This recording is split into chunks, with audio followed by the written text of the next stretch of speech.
This here is Seattle, Washington, and it's one of my favorite cities representing the West Coast. And I'm going to show you a few of my favorite spots that I've loved to check out over the years, including the Space Needle, brunch over at Portage Bay Cafe in South Lake Union, and a little walk maybe down to Pike Place Market and checking out the fresh flowers, grabbing some fruits, vegetables, and maybe a little stroll down Post Alley for some coffee. Think about Seattle.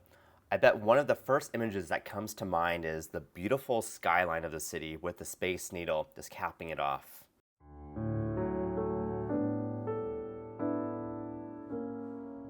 Even after 30 years and countless visits, I still am at awe underneath the Space Needle, just being able to view this just magnificent tower just glowing from below.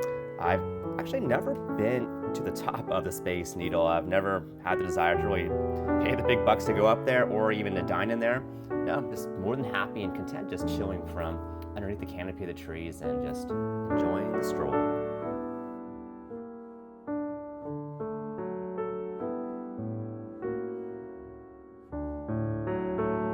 If you like hands-on activities or if you're a science geek like I am, you've got to check out the Pacific Science Center right next to the Space Needle.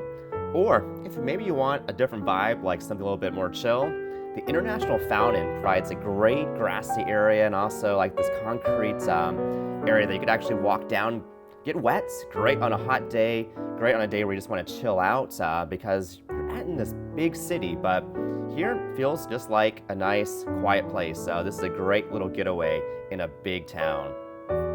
I've gone over here through the years. I've seen it through, the busy weekends, quieter evenings.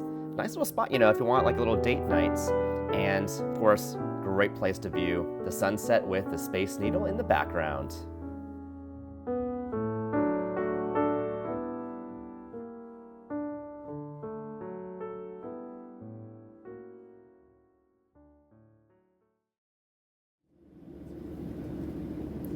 If you are enjoying this video or finding it helpful, please like the video. I always appreciate the support, as well as subscribe for more videos.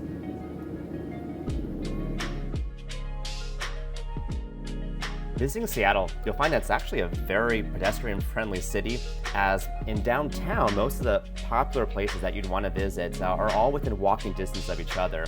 So we're talking the Space Needle to Pike Place, to South Lake Union, which is where we like to go get brunch.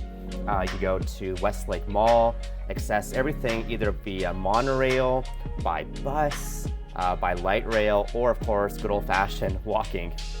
But after a day full of walking, we did take the monorail back from Westlake Center to Seattle Center, which was near our hotel. And from here, you could get Starbucks and a lot of other little eateries in the center, again, right underneath the Space Needle.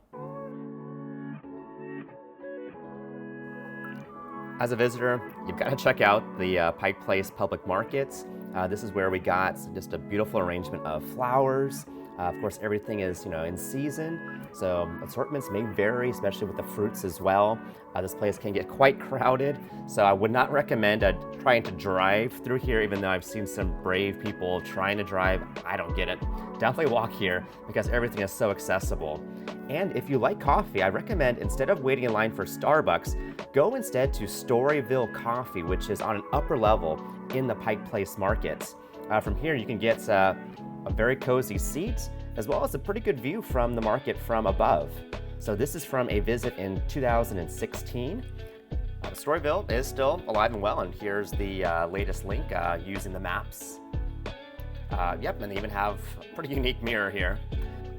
So right before Pike Place Market, or maybe this is part of Pike Place Market, I'm not sure how you want to define it, but there's a Post Alley. And this is a nice little strip that reminds me of like Diagon Alley from Harry Potter, of just these unique little shops that you can go down this alley and see. Of course, you can sit down, enjoy your Storyville coffee with some flowers there. This is at a tea shop that was at Post Alley. And then if you go through Pike Place Markets, you could actually view the sound from above. And it's kind of funny, this construction's been going on for years. Oh yeah, and then there's a market where they could throw the fish when someone actually buys it. And they even have this little Asian-inspired bakery with definitely overpriced buns, but I'm still a sucker for Asian pastries, so I got a couple of those here. And yeah, there are some places that you can actually sit down and eat, but this is not really my vibe, just way too crowded. Instead, I recommend going down to Portage Bay in South Lake Union. This is a great brunch spot. You get this fruit and whipped cream buffet when you're there. And they have like amazing seasonal items. This was a salmon eggs benedict. They have amazing potatoes, French toast, mimosas. This is a spot to go. We've been going here for years. But do plan on making reservations or at least calling ahead because it can get quite busy here. And of course, it's great food. You can get here by walking, taking the light rail as pictured here. I did plan this out though, so our hotel, the Mediterranean Inn, was within walking distance of Portage Bay because I just love this area and the walk. But you can park. There is parking nearby as well, and this area isn't terribly crowded, so try it out. Shopping is your thing. Of course, they've got Nordstrom. They have a great shopping center downtown and more Asian bakeries. Just make sure to don't squeeze the buns too hard. Thank you. You're never going to struggle to find a Starbucks coffee out here. This is where they're from, right? But not quite my vibe. Like way too many people in some of these stores, and you can get Starbucks almost around the world now, so there's no need to go to Seattle to get Starbucks. I actually found a better coffee chain called Woods Coffee, and here they actually roast their beans fresh. This is one of their Bellingham locations, but they are opening more locations around the Seattle area, such as Bellevue, so check out Woods Coffee. If the International Fountain, Seattle Center, and being close to Portage Bay as well as the monorail sound ideal, well, I recommend going to a hotel called the Mediterranean Inn. We've stayed here twice during the last 10 years, and this hotel gives you panoramic views of downtown Seattle, including the Space Needle, Mount Rainier over there, and it's very reasonably priced and very easy to drive to, park, and get to. Except, of course, if you get there during rush hour. So here is traffic, of course, during, I think, the weekday around like 4 or 5, and we were about to check in to our hotel. Obviously, standstill traffic. So I recommend getting here maybe by bus if you can, or other public transit, but driving is not bad. It's a pretty cool tunnel, actually. I love the art going through here. And when I thought that leaving California, I'd leave the Teslas, nope, got a Tesla right over here again. But yeah, once you get out of this little tunnel here, wow, what a great view of the city. Seattle is just such a beautiful town. For those of you who live here, you are very, very fortunate. What a great place. But if you don't like that traffic, transit in Seattle is very accessible. I've taken the light rail from the airport to downtown so many times. It's very, very reasonable. It runs often. It's pretty cheap.